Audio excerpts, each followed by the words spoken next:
Stick up your hand and fire away. Simon? Done. One of the things I really truly hate about games, and this is like on the game development side, is the decision that's made that completely invalidates the point of the game, but is made anyway to tick a mythical box. Like a very good example, Heroes Over Europe, which was in the early stages. Australian hate, I love it.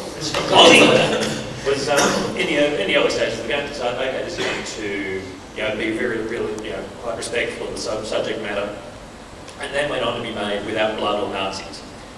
And I think World War II is one of those subjects that you can't really treat respectfully if you rub out blood and Nazis. You're just kind of removing the subject, removing the cause, and removing the result of the whole process. And if you don't want to make an offensive game, don't make an offensive game and cut out the bits that are going to offend people, because then you end up with nothing at all. So I guess the question is... I wasn't a question, it was a statement. My question for you as a panel, I suppose, is, what is it about this industry that makes us make stupid decisions like that? I mean, is that something, are our hands forced? Are we that dumb? It's really, I can't understand why these decisions are made sometimes. There's the whole Modern Warfare 2 terrorist thing, which we've already spoken about. I just, playing through it, I'm thinking, this hurts the game for me. It just... That shock value. What's the point of shocking me? Yeah, just for the hell of it. Is it to inspire controversy? If that was your goal, then I guess you achieved it. But for me, it hurt the game, and I really liked the mission. And giving me the option just to skip it in a 5-hour campaign, I'm not going to skip anything, man. Why give me? That's not a feeling I need to feel. I don't need to feel like a bastard slaughtering people. It's a cheap shot at emotioneering, and I hate the cheap shots like that. Ironically, that moment in Modern Warfare 2 came out of, again, the save money thing, because they realised that in Call of Duty 4, first Modern Warfare, the scene with the nuclear bomb, where the player character gets killed. Spoiler alert. Sorry. That was halfway through the game. And you're crawling through the rubble and seeing all destruction as your life slowly bleeds away. It was really effective, and everyone liked it. So in Modern Warfare 2, they tried to do that 3 times. Sudden shocking things. They were knocking off protagonists left and right. They couldn't stand protagonists. And it just really missed the point. It was just this made the money, so let's do this. And that's probably the roots of a lot of the problems with the industry, a lot of the stupid decisions that get made. So Infinity Build principles could become the Marilyn Manson of the games industry. Does anyone else in the audience have a question or a comment? Actually, just saying on Modern Warfare, to bring up the issue, I particularly hate that the single player mode is now an add-on. You take Modern Warfare when it came out, in less than 10 hours you play through the single mode mission. And then pretty much if you want to enjoy your $120 worth of game, you've got to go online and play. And download build. And it's getting worse and worse now. We've got games getting down to 5 or 6 hours for single player entertainment. And then to get your value, you've got to go online. I guess with Modern Warfare, I guess knowing Modern Warfare, well, mine is for the multiplayer. The single player is great. It's going to be exciting 6 hours. You might play through it twice.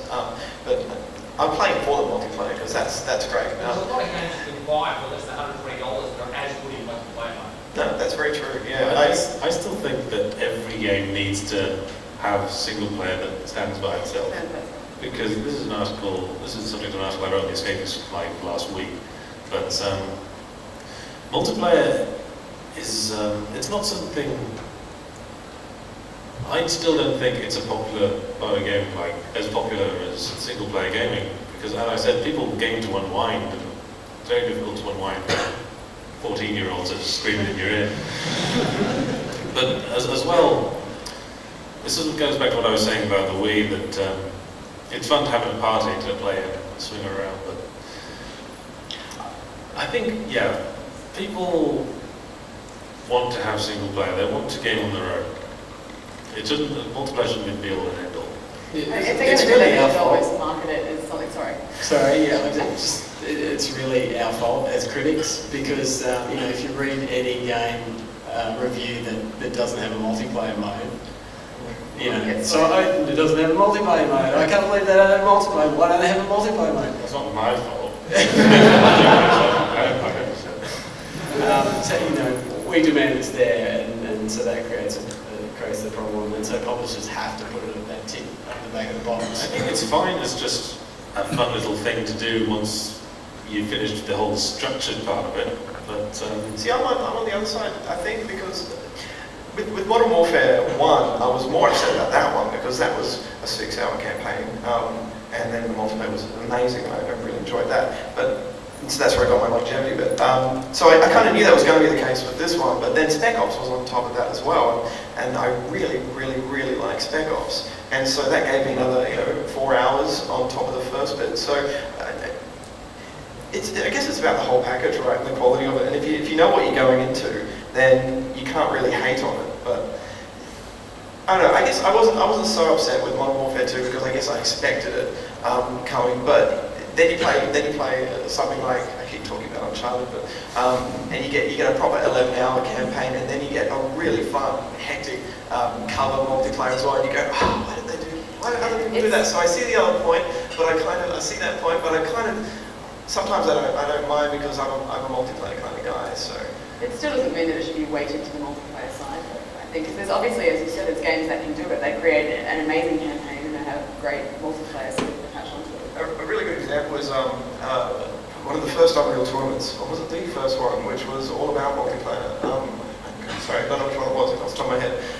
It was only multiplayer, right? And they did the AI, and that AI was so good that people were like, wow, this is amazing. And they actually tracked a lot of the stats, and they found that something like 1/5 or 10%, something like that, really, really low number, actually took it online. And it was a game designed for multiplayer. So I can see the value of always needing to have that satisfying offline experience. I think what it is what sort of gamer you are as well. Because people go into games for different things. What multiplayer is to me is basically endgame content. It's like raiding when you've gotten to level 60 in World of Warcraft, or like playing side quests when you finish the main story quest in a GTA game. And I'm not the sort of gamer that likes that sort of thing. I mean, it's just playing the same stuff over and over again. Nothing's really evolving. I like to see a game evolve, and I like to see it come to a close. I like to see things brought to a conclusion, I guess. I'm not really getting into that just playing just to challenge yourself or just to get the best bits of armor from the instances. I like unlocking all the guns and the signs. Yeah, there was that. How do you feel like this issue of length as being part of a determining factor of a game's quality? I mean, I had a friend loan me a book that he recommended to me recently, and it wasn't real written, the characters weren't good, the ending sucked, but at least 600 pages. It just seems a strange thing that's focused on. Is that a problem in this? Should we be making more kind of portal-sized games, more kind of really focused, specialised, bite-sized, and don't understand that welcome people will finish or experience the story, rather than attempt to provide these sort of smorgasbords? Portal was a very good game, but it was also inexpensive. So I'm fine with small games as long as they don't charge full price. Like, I mean, how many games you play where it's some pointless, fetch quest or something that artificially pads out the length? Yeah, like I mean, it's critics' fault again because we always say, if you read IGN or some other shit site like that, and then the game will only be 5 hours or something. No matter how brilliant it is, I say, oh, it's only 5 hours. Well, I'm happy to pay $120 for 5 hours as long as it's brilliant. No problem. So I'd much rather that than waste 30 hours of my time on some mediocre stuff where I have to trudge back and forwards constantly. It comes down to values, I guess. There's a lot of people out there who have very busy lives who want to be able to finish games and who are, especially I think real life starts taking over in your late 20s and whatever. People want to be able to play a game they can finish and still have a really great time without having to, you get all your powers right at the start, and then it's not until 11 hours later that they're all stripped from you, and then 11 hours later you get your powers back. That's another thing I hate. I hate being awesome for 20 minutes and then not getting those powers again until right towards the end of the game. Stop teasing me. It makes me angry. Like your first dose of heroin or something. Yeah. And they just get little bits. I think it was probably at one of these conferences like 5, 6, 7 years ago where Phil Harrison came in and presented some stats on that most people didn't finish games. It was like 70% or something. His point was, you guys aren't doing a very good job because most people don't finish the product that they pay for. I don't think we should get too hung up on length. Just make good games. Okay, so we're running out of time. I think we have time for one more question, but I hope it's an easy one. I think that'd be maybe the first hand up. It's not much a question, but